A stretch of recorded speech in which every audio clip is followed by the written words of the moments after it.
देश की सबसे बड़ी अदालत ने देश के कथित तौर पर सबसे बड़े घोटाले में सुना दिया है सबसे बड़ा फैसला। सुप्रीम कोर्ट के सामने डॉक्टर सुब्रमण्यम स्वामी और CPIL की तरफ से 3 मामले सामने थे। 2G मामले में 3 याचिकाएं थी।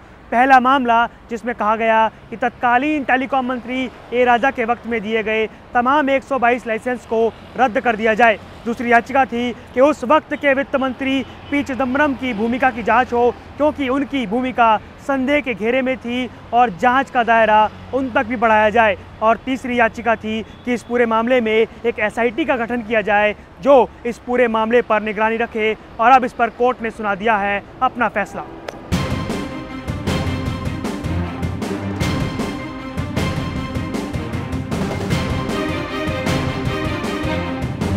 पहला और सबसे अहम बड़ा फैसला दिया लाइसेंस को लेकर सुप्रीम कोर्ट ने। तत्कालीन टेलीकॉम मंत्री ए राजा के वक्त में मंजूर किए गए सभी 122 लाइसेंस को रद्द कर दिया।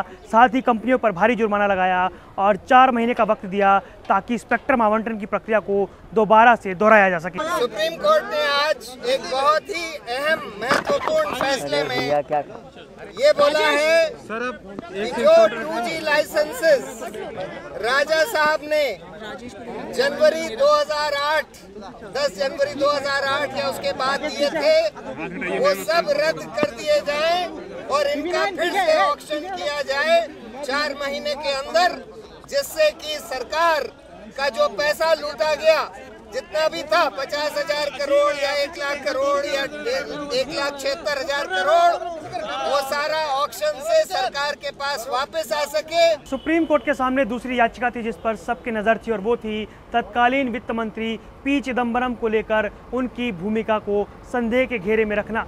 लेकिन सुप्रीम कोर्ट ने साफ कर दिया क्योंकि ट्रायल कोर्ट के सामने 2G का एक पहलू है, इसलिए इस पर फैसला ट्रायल कोर्ट ही देगा, क्योंकि उस पर सुब्रमण्यम स्वामी की एक याचिका ट्रायल कोर्ट में पहले से ही पेंडिंग है। जहाँ तक चिदम्बरम का मामला है, वो ट्रायल कोर्ट इतनी जिस स्टेज में इसको ले रही है सुब्रमण्यम स्वामी की कंप्लेंट को, कोई ट्रायल कोर्ट इसका फैसला कर सकती है।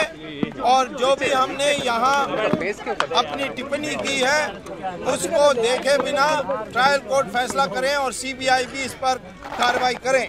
सुप्रीम कोर्ट के सामने तीसरी याचिका थी कि 2G मामले के अंदर SIT का गठन किया जाए जो इस पूरे मामले की जांच करेगा। लेकिन सुप्रीम कोर्ट ने फैसला देते हुए कहा कि CVC यानी सेंट्रल विजिलेंस कमीशन इस पूरे मामले की अब निगरानी करेगा। CBI इन्वेस्टिगेशन कर रही है 2G मामले में, उसकी समय समय पर report CVC central vigilance commission को दी जाएगी। सेंट्रल विजिलेंस कमीशन उन रिपोर्ट्स को देखकर, इन्वेस्टिगेशन को देखकर सुप्रीम कोर्ट को ये बताएगी कि इन्वेस्टिगेशन ठीक चल रहा है कि नहीं चल रहा।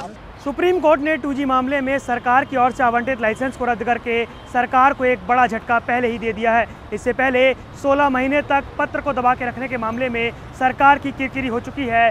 लेकिन चिदम्बरम की किस्मत का फैसला पटियाला हाउस कोर्ट की स्पेशल ट्रायल कोर्ट करेगी और यहीं से पता लगेगा कि क्या होगा चिदम्बरम के भविष्य का फैसला। जनता के लिए दिल्ली से कैमरामैन आशीष हल्दर के साथ वरुण गोयल।